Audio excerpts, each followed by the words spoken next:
Then marry me. Claire Morgan nearly dropped the basket of rosemary in her hands. She turned slowly beneath the glass ceiling of the royal greenhouse and found King Gabriel Ashford standing less than 10 feet behind her. For one ridiculous second, she wondered if she had imagined him. The Alpha King looked too composed for a man who had just interrupted her conversation with the gardener by proposing marriage. Tall, broad-shouldered, dressed in a dark royal coat, Gabriel appeared exactly as he did before the court. Controlled, powerful, impossible to read. Claire looked toward the elderly gardener. He had already decided the rosemary on the opposite side of the greenhouse required his immediate attention. Coward. Your Majesty, Claire said carefully. Did you just ask me to marry you? Gabriel's gray eyes held hers. Yes. Because I said you live on coffee and stubbornness? A faint shadow of amusement crossed his face. That was not the primary reason. Claire set the basket down before she actually dropped it. She was 28 years old, an Omega healer attached to the palace infirmary, and she had spent enough time around royal officials to know when something was terribly wrong. Less than an hour earlier, the royal physician had left Gabriel's council chamber with a face so pale that rumors began traveling through the castle before the doors even closed. Claire had heard fragments. The king's condition was worsening. The treatments were failing. The council wanted succession secured immediately. She had escaped to the greenhouse because plants were usually less exhausting than politics. Apparently, the king had followed her. You should be resting, she said. I am standing. That is not the same thing. You see why I came to you? Claire stared at him. No, I actually see several reasons you should return to bed. Gabriel exhaled, then stepped closer, though he stopped several feet away. The council believes I may not have much time. The humor left her completely. She had treated him twice during episodes of weakness over the last year. He had always recovered. Hearing him say the words so plainly made something cold settle in her chest. And they want an heir, she said. They want certainty. That sounds like a royal way of saying the same thing. His mouth tightened. Probably. Claire folded her arms. So you walked into a greenhouse and proposed to the nearest Omega? No good, because that would somehow make this worse. For the first time, Gabriel almost smiled. I chose you. The answer struck harder than she expected. Claire looked away toward rows of lavender and winter herbs glowing beneath afternoon light. Why? Because you do not flatter me. You correct me when I ignore medical advice. You once removed coffee from my hand during a council meeting. You had already had 4 cups. You remember. I remember irresponsible patience. Gabriel's expression softened. And I remember the only person in this castle who speaks to me as though the crown is not the most important thing about me. Claire's heartbeat betrayed her with one sudden, inconvenient beat.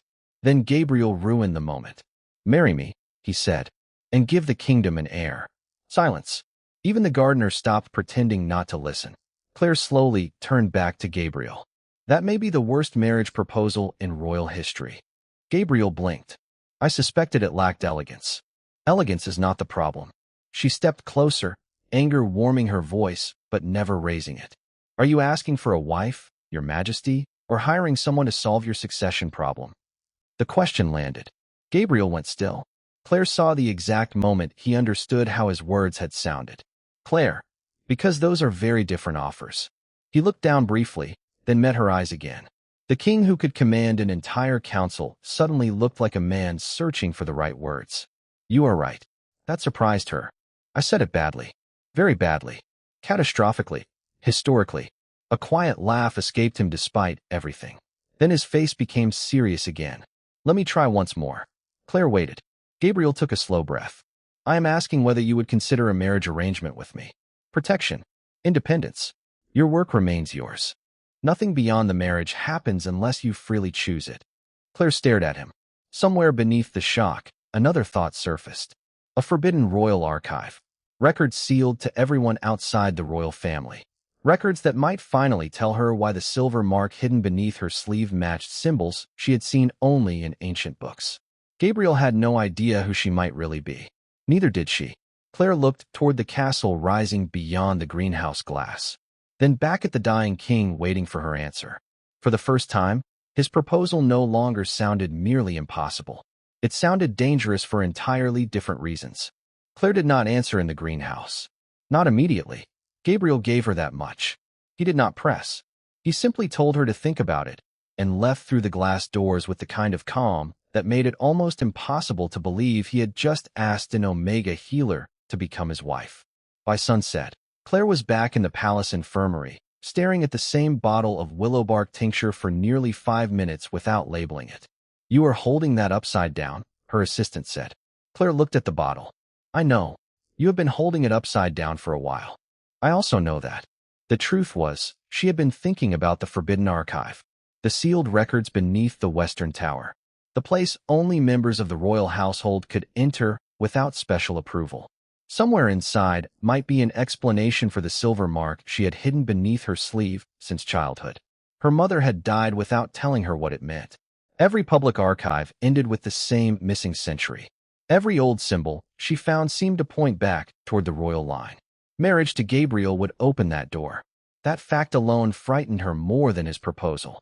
A royal messenger arrived less than an hour later. Gabriel requested her presence in the small council library. Requested, not commanded. Claire noticed the difference.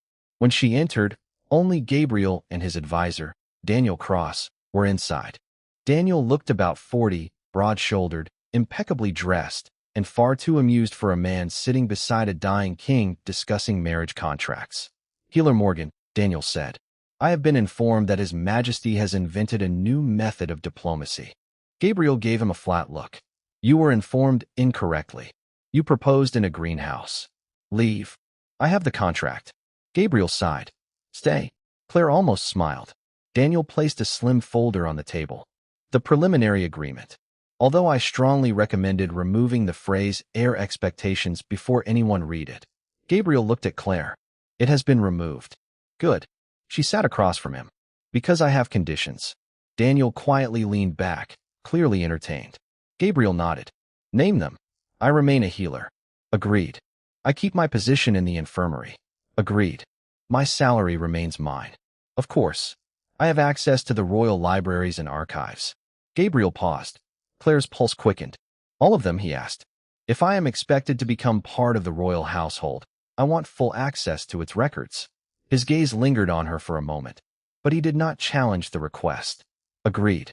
Relief moved through her so quickly she almost hated herself for it. Gabriel continued. "Anything else?" Claire folded her hands. "No discussion of children unless I choose to begin it." Daniel's expression lost its humor. Gabriel did not hesitate. "Agreed." "No council member pressures me privately. I will make that clear. And if I decide this arrangement is not working, I can leave." Gabriel went still. Daniel looked toward him. For the first time, the room felt truly quiet. "Yes," Gabriel said. Claire studied his face. "Just like that. If you stay because you cannot leave, then it is not a marriage I want." The answer landed somewhere deep. She had expected power, negotiation, perhaps even disappointment. Instead, he gave her freedom before she had agreed to anything. Daniel cleared his throat. "For the record, this is becoming significantly less disastrous than the greenhouse version." Gabriel ignored him. Claire looked down at the contract. The royal seal waited at the bottom of the page. One signature could give her access to answers she had searched for nearly all her life. One signature could also bind her name to a king who might not live long enough to regret asking. "There is something else," Gabriel said quietly. Claire looked up. "What?" "You should know that the physician believes my condition may worsen quickly." "How quickly?" "He does not know." Gabriel's voice remained steady. "I will not pretend this arrangement is fair. You may become a widow sooner than either of us expects." Claire felt the weight of that settle between them. "And you still want to do this?" "I want the kingdom protected." He paused. "But I also chose you for reasons that have nothing to do with succession." Daniel suddenly found the bookshelf fascinating. Claire felt heat rise unexpectedly into her face. "That is inconvenient." A faint smile touched Gabriel's mouth. "I have noticed." She picked up the pen. Her hand hovered above the signature line. Beneath her sleeve, the hidden silver mark seemed almost warm against her skin. Claire took one slow breath. "If I agree, the archive access begins immediately." Gabriel nodded. "Immediately." She signed her name. Daniel looked at the page, then at both of them. "Well," he said, "this is either the beginning of a historic alliance or the most complicated medical decision in the kingdom." Gabriel looked at Claire. Claire looked at the sealed western tower through the library window. Neither of them knew yet that the answers waiting inside would change far more than a marriage contract. The marriage took place 3 mornings later in a private chapel with fewer witnesses than Claire had expected and more paperwork than Daniel believed any romance should survive. By noon, she was officially part of the royal household. By evening, she was back in the infirmary correcting inventory records because becoming the Alpha King's wife had not made mislabeled medicine disappear. Gabriel seemed to appreciate that. He did not summon her unnecessarily. He did not rearrange her work. He did not behave as though a signature had suddenly changed the boundaries she had set. If anything, he became more formal. "Good morning, Lady Ashford," he said the first time she entered the council room after their marriage. Claire stopped beside the long table. "If you call me that while I am carrying your breakfast, I will leave with it." 6 council members looked down at their papers. Daniel covered his mouth. Gabriel stared at the tray in her hands. "You brought breakfast? You skipped it." "I had coffee." Claire placed the tray directly in front of him. "You cannot govern a kingdom on coffee." Gabriel looked at the eggs, toast, and sliced apples. "I have done reasonably well for 12 years. Imagine your potential with actual food." Daniel failed to hide his laugh. Gabriel gave him a look. "You seem unusually entertained by my marriage. It has improved council morale." Claire took the empty chair near the window and opened the medical notes she had brought with her. She still had patients to see in 20 minutes. She also had a husband who looked slightly pale beneath the morning light. That part was not funny. Over the next week, their strange arrangement settled into an unexpected rhythm. They rarely shared the same schedule, but somehow their paths kept crossing. Gabriel would appear in the library while Claire researched old medical texts. She would find him still working when she passed the council chamber after dinner. Some evenings they walked through the eastern garden because the physician insisted Gabriel needed fresh air, and Gabriel claimed walking was less irritating when Claire argued with him along the way. "You realize most people become quieter around me," he told her one evening. "That sounds unhealthy. For them or for me? Both." His smile came easier now. Claire noticed that too. She also noticed the moments when it vanished. One afternoon, halfway through a discussion about winter supply routes, Gabriel stopped speaking. His hand tightened around the edge of the table. No performance. No council humor. His face had gone pale. Claire was beside him before anyone else moved. "Sit down." Gabriel tried to object. "Claire, that was not a suggestion." Daniel immediately pulled out a chair. Gabriel lowered himself into it, breathing slowly while Claire checked his pulse. Too fast. Not dangerously so, but wrong enough to tighten her stomach. "How long has this been happening?" she asked. "A few months." "How often?" He looked away. Claire's voice sharpened. "Gabriel." The council members suddenly became very interested in leaving the room. Daniel followed them to the doors, then paused. Claire shook her head. "Stay." Gabriel exhaled. "It comes and goes." "That is not an answer." "Once or twice a week." Claire stared at him. "And you did not think your healer wife should know?" One corner of his mouth moved. "That title sounds dangerous when you say it like that." "Do not joke." His expression softened. "I did not want every conversation between us to become about my condition." The answer landed harder than she expected. Claire released his wrist, but kept her hand close. "Then do not make me discover it in the middle of a council meeting." Gabriel nodded. "Fair." She studied his face. The weakness was already easing, but fear remained beneath her professionalism. This was why the marriage existed. This was the truth neither humor nor paperwork could erase. He might actually be dying. Gabriel seemed to read something in her expression. "Claire." "What?" "I am still here." She looked at him. His voice was quiet now, stripped of rank and ceremony. Claire nodded once. "Then let us keep you that way." Daniel turned toward the window, giving them the privacy of pretending not to hear. Later that night, Claire finally used the key Gabriel had given her. The Forbidden Western Archive opened with a heavy click. Dusty shelves stretched into darkness. She stepped inside carrying a single lantern. For years, she had searched for the meaning of the silver mark hidden beneath her sleeve. Tonight, she finally had access to the records that might answer her. Claire moved deeper between the shelves until she found a locked cabinet bearing a symbol she recognized instantly. A crescent moon surrounded by 7 silver lines. Her breath caught. Beneath her sleeve, the mark on her wrist began to warm. Claire stood motionless before the locked cabinet, lantern trembling slightly in her hand. The crescent symbol carved into the dark would match the mark beneath her sleeve so perfectly that coincidence no longer felt possible. She set the lantern down and pulled back the fabric covering her wrist. 7 pale silver lines curved around the small crescent on her skin. The cabinet carried the same design. "What are you?" she whispered. There was no visible lock, only a shallow silver plate beneath the symbol. Claire hesitated, then placed her palm against it. Warmth moved through her hand. A soft click followed. She pulled back sharply. The cabinet door had opened. Inside were several narrow books bound in faded gray leather and one sealed wooden box. Claire took the nearest volume and carried it toward the lantern. The writing inside was older than anything she had studied in the public archives, but somehow the words felt strangely familiar. She could not explain why. She simply understood them. Moonborne Keepers, Royal Healers, Guardians of the Northern Crown. Claire's breath caught. She read faster. The records described an ancient line of Omegas whose healing ability could calm a rare weakness carried through certain branches of the Alpha Royal family. The pages did not call it a disease. They called it an imbalance, a bond between bloodlines that had disappeared generations ago. Claire slowly lowered the book.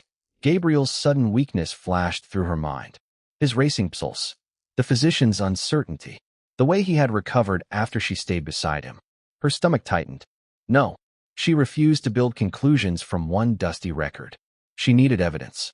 A sound behind her made her turn. Gabriel stood at the entrance to the archive.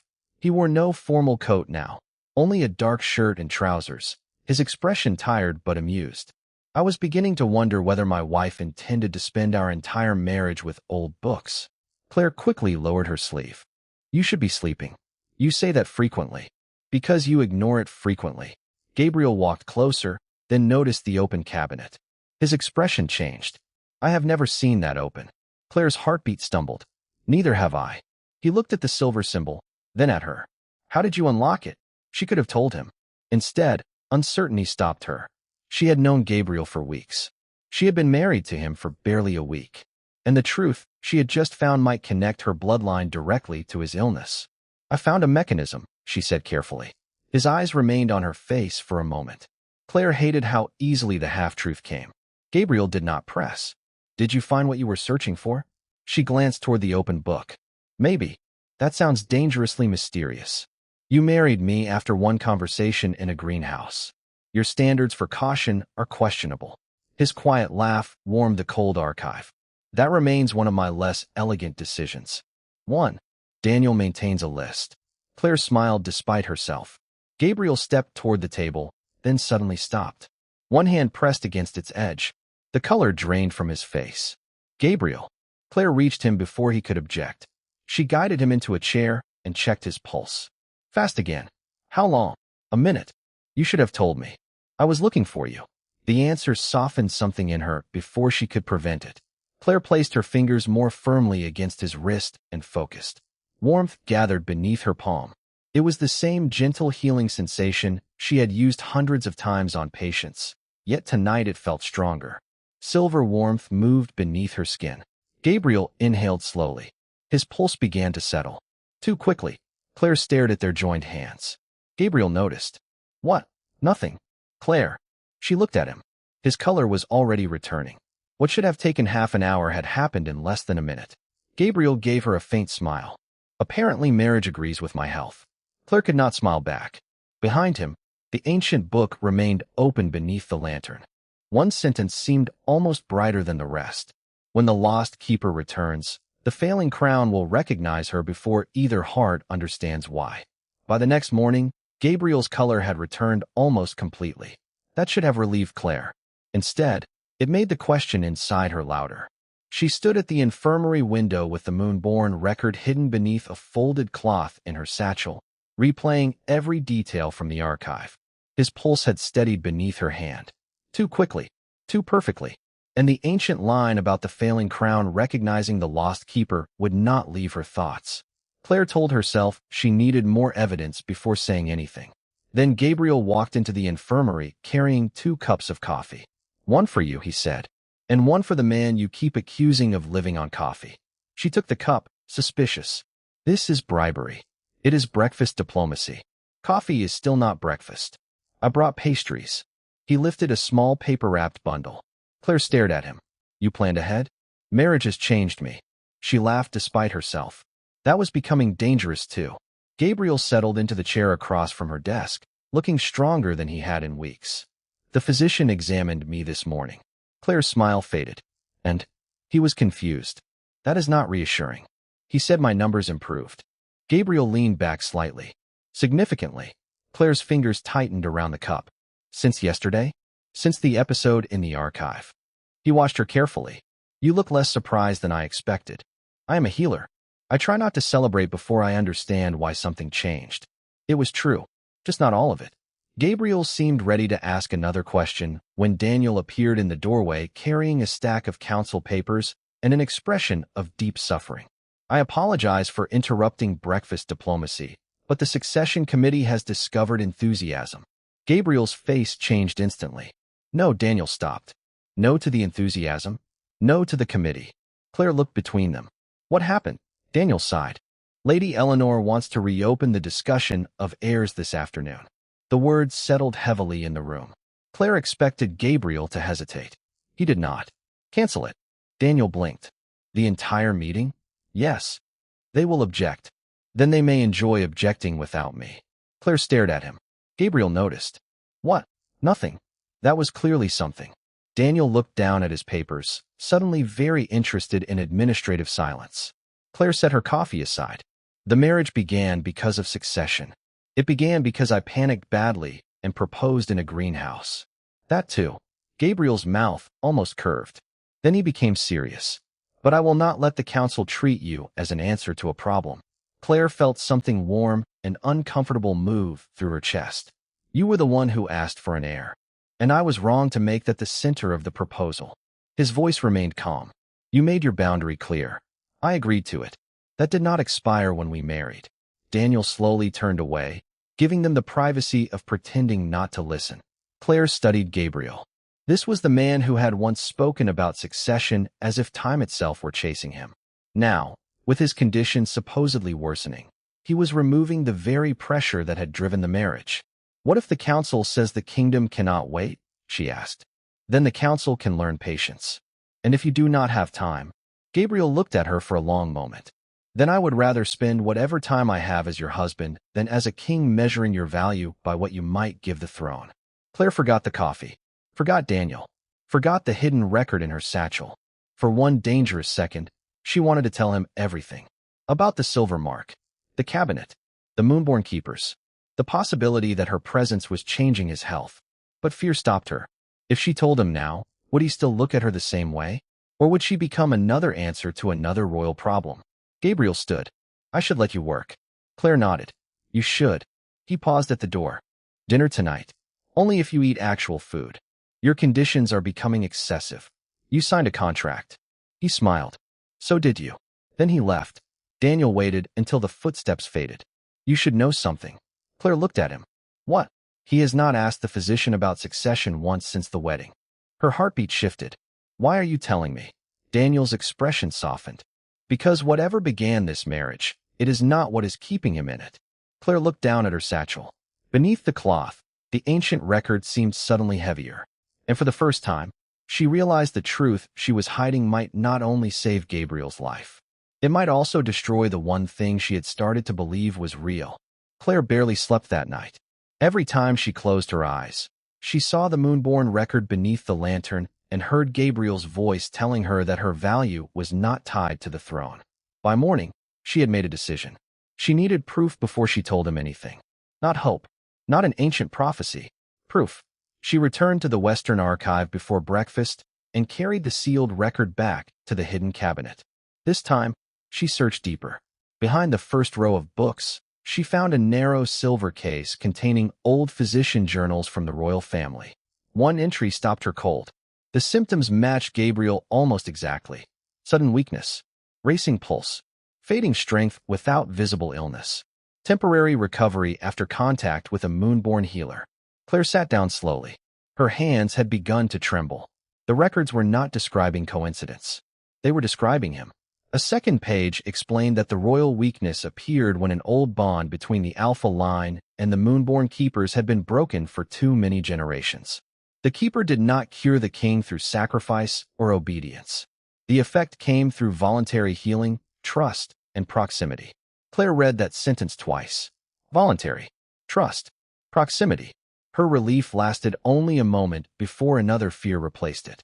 If Gabriel learned she could stabilize his condition, would he still see Claire? Or would the entire kingdom see only the last Moonborne Keeper standing beside a dying crown? She closed the journal. You look like someone who has discovered either a great secret or terrible accounting. Claire turned sharply. Daniel stood at the archive entrance holding 2 folders. You should knock. On an archive? Today, yes. His humor faded when he saw her face. What happened? Claire shook her head. Nothing I can explain yet. Daniel studied her, but he did not press. Then I have news you may want to explain instead. Her stomach tightened. Gabriel. His physician examined him again. Claire stood immediately. Is he worse? Better. She froze. Daniel continued. Much better. Strongest readings in months. Claire looked at the journal in her hand. When? This morning. Has anything changed since yesterday? Daniel gave her a pointed look. He spent dinner with you. Claire's pulse quickened. At dinner, Gabriel had briefly complained that his hands felt cold. Claire had instinctively covered one with hers while they talked. 10 minutes later, the color had returned to his face. She had told herself it meant nothing. Now the archive was telling her otherwise. Daniel watched her carefully. You know something. I suspect something. That distinction sounds familiar. Claire closed the silver case. Where is he? Council chamber. She reached the chamber 15 minutes later and stopped outside the open doors. Gabriel stood at the head of the table, speaking with more strength than she had heard in weeks. He looked almost like the man the kingdom remembered before his illness began. Relief struck her first, then fear. Lady Eleanor noticed Claire in the doorway. Lady Ashford. Excellent timing. Claire stepped inside. Why? The older councilwoman smiled. The king's recovery may change several succession considerations.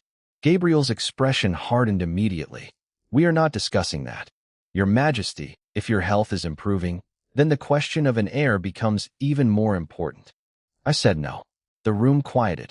Claire looked at Gabriel. He did not glance toward her for permission. He did not explain her private boundary to the council. He simply protected it. Lady Eleanor sighed. The kingdom needs continuity. Gabriel's voice remained calm. The kingdom also needs to understand that my wife is a person, not a timetable. Claire felt her throat tighten. Then Gabriel's gaze found hers.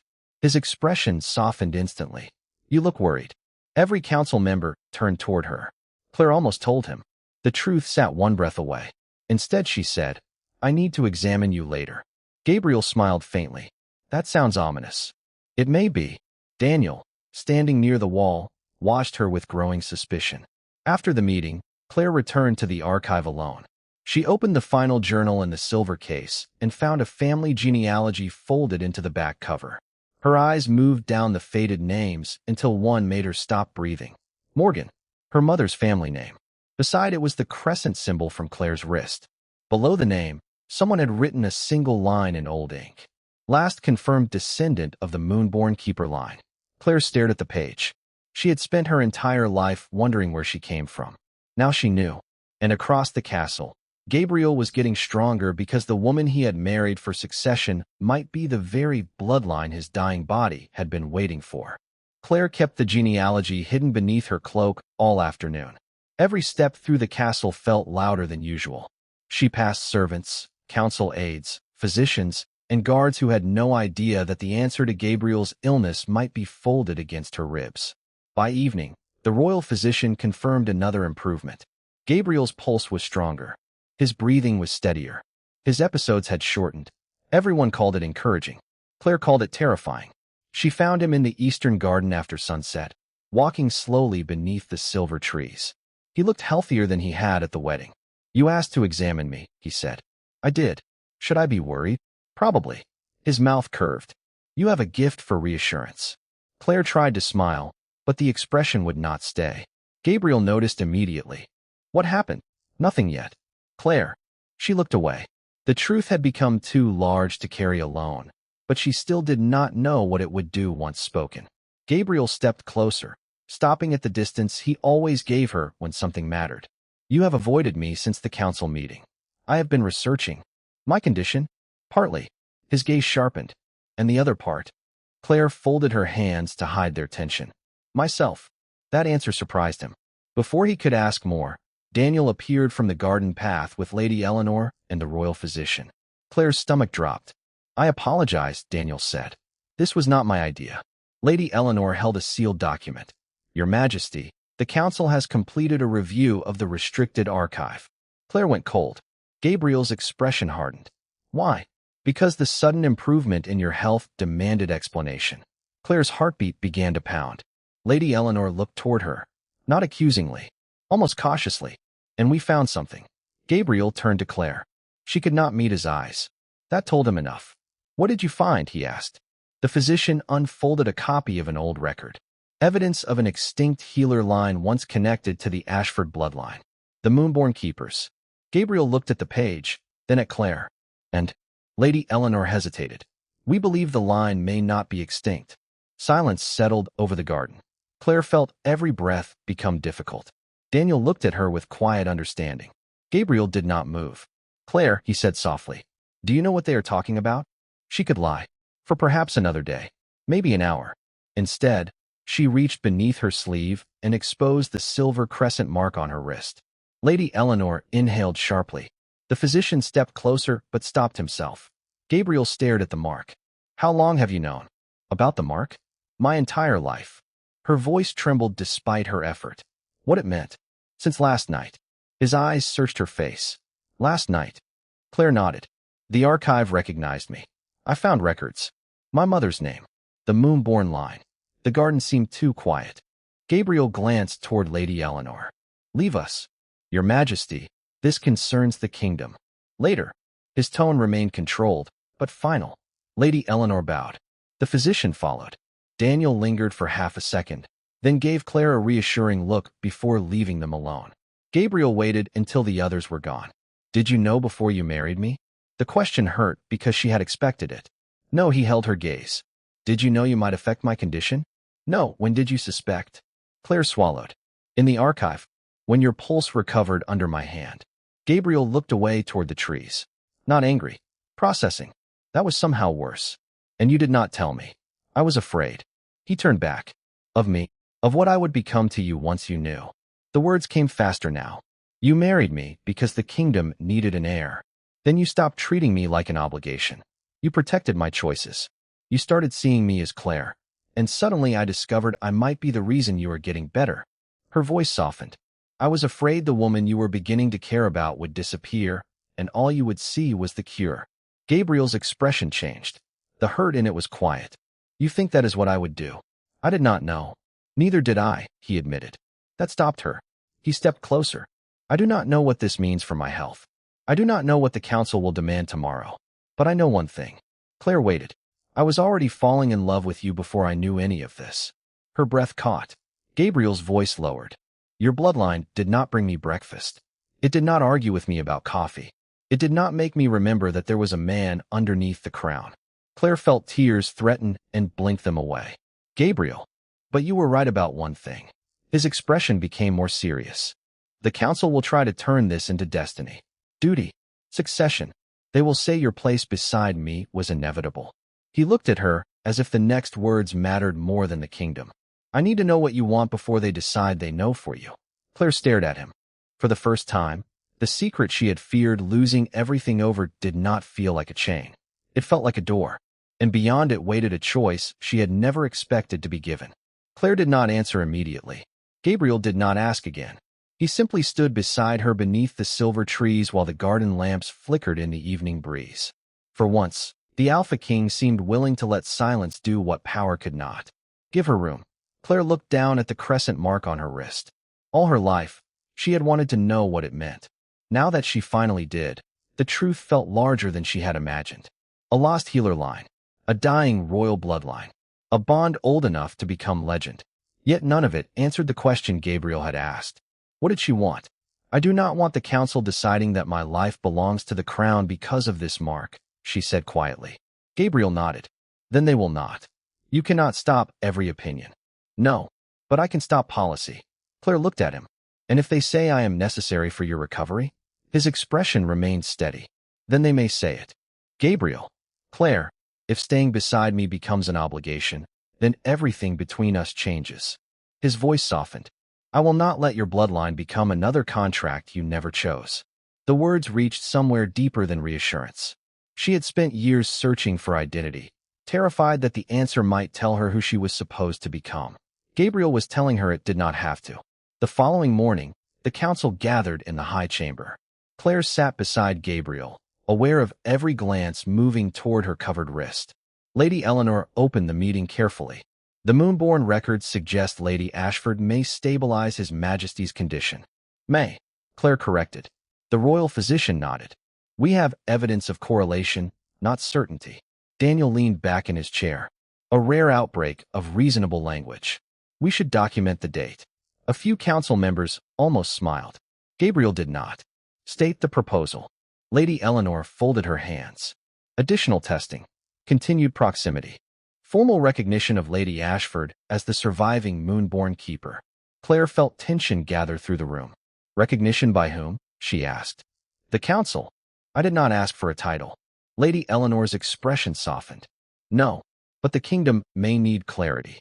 Gabriel turned slightly toward Claire. Do you want it? Every council member went silent. Claire looked at him. Not the council. Not the physician. Him. Not yet. Gabriel faced the room again. Then not yet. One councilman shifted uneasily. Your Majesty, with respect, your health cannot depend on uncertainty. Gabriel's voice stayed calm. My wife's autonomy is not uncertainty. Claire felt her breath catch. The councilman lowered his gaze. Lady Eleanor changed direction. Then we proceed medically only. No public declaration. Agreed, Claire said. Gabriel nodded. The meeting moved on, but something had shifted. Claire was no longer being discussed as an answer. She was part of the decision. Later, in the private sitting room, the royal physician checked Gabriel again. His pulse remained stronger. His breathing was steady. Whatever is happening, the physician said, the improvement is real. Claire looked toward Gabriel. He looked back at her. Neither celebrated. Not yet. When the physician left, Daniel remained by the door. I assume I should also leave. That depends, Gabriel said. On whether you plan to say something irritating. Daniel considered. Then yes. Claire laughed as he disappeared. Gabriel turned toward her. You still have not answered my question. Which one? What do you want? Claire walked toward the window. Below them, the palace gardens glowed beneath afternoon light. I want to know who I am without someone else deciding what the answer means. Then we start there. She looked back. And us. Gabriel's face softened. I know what I want. But I will not use illness, marriage, destiny, or the crown to make you choose the same thing. Claire felt her heart tighten. You make that sound very simple. It is not. Good. His eyebrow lifted. Good. I would be suspicious if you suddenly became wise. A smile broke across his face. There she is. Claire smiled too. Then she crossed the room and held out her hand. Gabriel looked at it, surprised. What is this? Proximity, she said. For medical research. His mouth curved. Strictly medical? Do not ruin it. He took her hand carefully. Warmth moved through her palm almost instantly, familiar now, but still impossible. Gabriel's pulse beneath her fingers stayed calm. Claire looked down at their joined hands. Whatever this bond is, I want to understand it. Together? She met his eyes. Together. Gabriel nodded. Outside the room, footsteps approached. Daniel reappeared with a sealed silver envelope. His expression was no longer amused. I am sorry, he said. This just arrived from the Eastern Archives. Gabriel took the envelope. What is it? Daniel looked at Claire. A second Moonborne record. Claire's stomach tightened. About what? Daniel hesitated. About what happens when a keeper chooses the crown willingly. Claire stared at the sealed envelope in Gabriel's hand. For several seconds, nobody moved. Then Gabriel set it on the table instead of opening it. You should read it first, he said. Claire looked at him. Why me? Because it concerns your bloodline before it concerns my crown. Daniel's expression softened almost imperceptibly. Claire picked up the envelope and broke the silver seal. Inside was a single folded page written in the same old script she had somehow always been able to understand. She read slowly. The record described a final stage of the Moonborne bond, but not as destiny forced by blood. The The keeper had to choose the royal alpha freely. Only then could the stabilizing connection become permanent. Claire read the final line twice. No vow given under fear, duty, debt, or command would hold. Her breath left her quietly.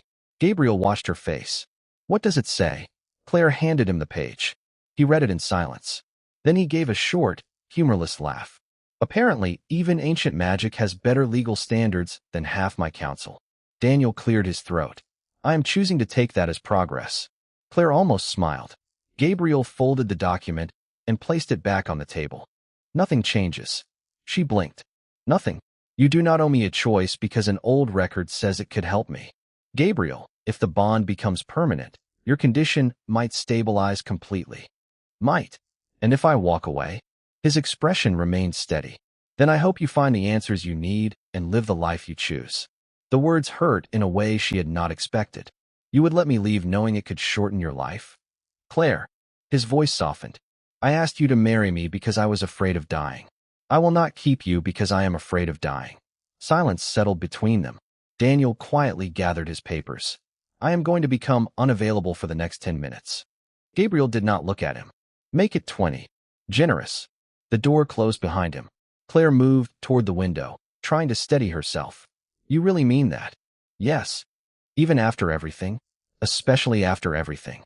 She looked at the silver mark on her wrist. For years, she had thought discovering her identity would tell her where she belonged. Instead, it had given her another choice. Gabriel came to stand several feet away. If there were no illness, no Moonborne line, no council, no succession problem, what would you want? Claire turned toward him. The answer frightened her because it was simple. You. Gabriel went very still. She continued before courage left her. Not the crown. Not the archive.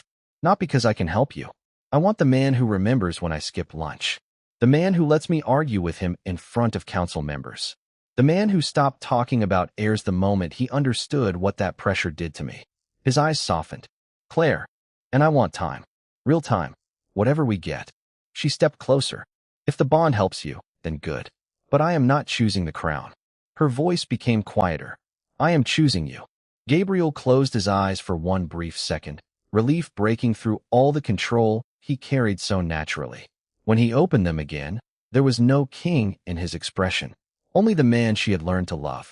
Then I choose you too, he said. Even if there is never an heir. Claire smiled through the sudden sting in her eyes.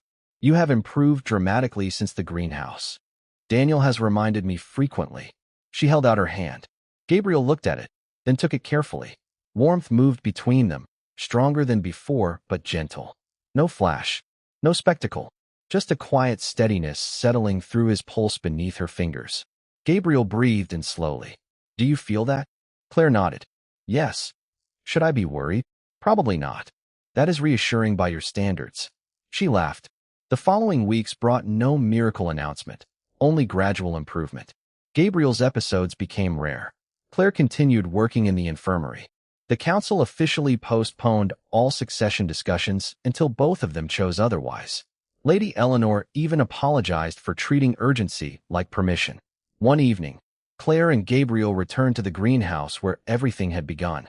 Rosemary filled the warm air. Gabriel glanced toward the exact place where he had proposed. I still believe the first attempt had a certain boldness. Claire stared at him. It was terrible, memorable, terrible and memorable. Daniel appeared through the glass doors carrying 3 folders. Excellent. The king is healthier, the kingdom is calm, the royal marriage is somehow romantic, and I still have paperwork. Gabriel sighed. Claire laughed.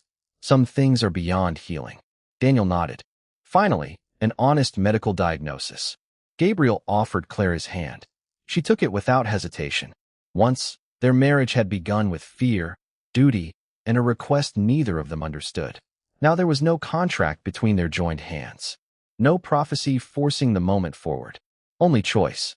And for Claire, that made every promise that followed worth more than destiny ever could.